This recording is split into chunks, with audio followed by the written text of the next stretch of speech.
This tutorial will demonstrate how to check out and check in items in Destiny Resource Manager. So I'm in the Pleasantdale Elementary site as an example. Over on the right hand side, see that I'm logged in.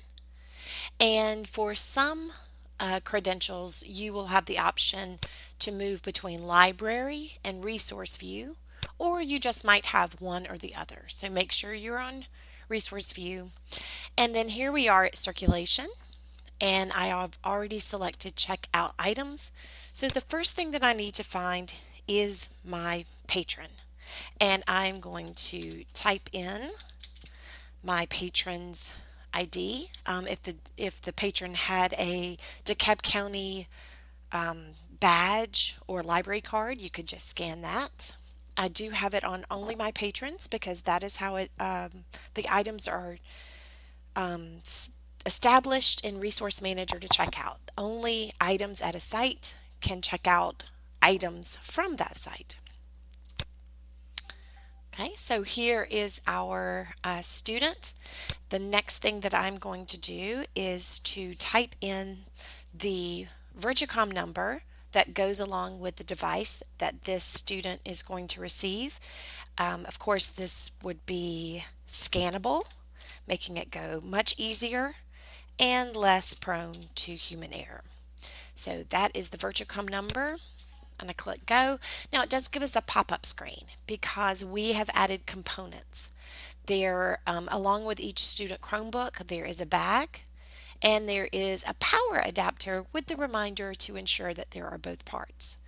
So as you are checking out items, you should verify that these components are part of it. If they are not, for instance, if a student Chromebook does not have a bag, when you are checking it out, you would just change this number in the box to 0 and then you would click yes.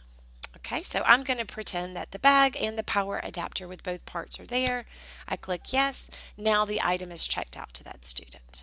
Okay, and we go along. We are at the end of the school year. I am still in circulation, but I'm now going to go to check in items. And here, the only thing that you would scan would be that Virtucom number, which I'm going to type again. Okay, and then I click go. Okay, and again, it is going to ask me if these components are being submitted along with the Chromebook, and I go ahead and complete those. Even if I put 0 for each of these things, the Chromebook itself would be still checked in. We would just have a record that it was not returned with a bag, was not returned with the power adapter. So I'm going to click yes, and then there we are. It gives me a running list. Now, as I continue to scan in items, this list of what has been checked in is going to grow, but of course, this information is still going to be reportable. So I hope this helps. If you need anything else, don't hesitate to let me know.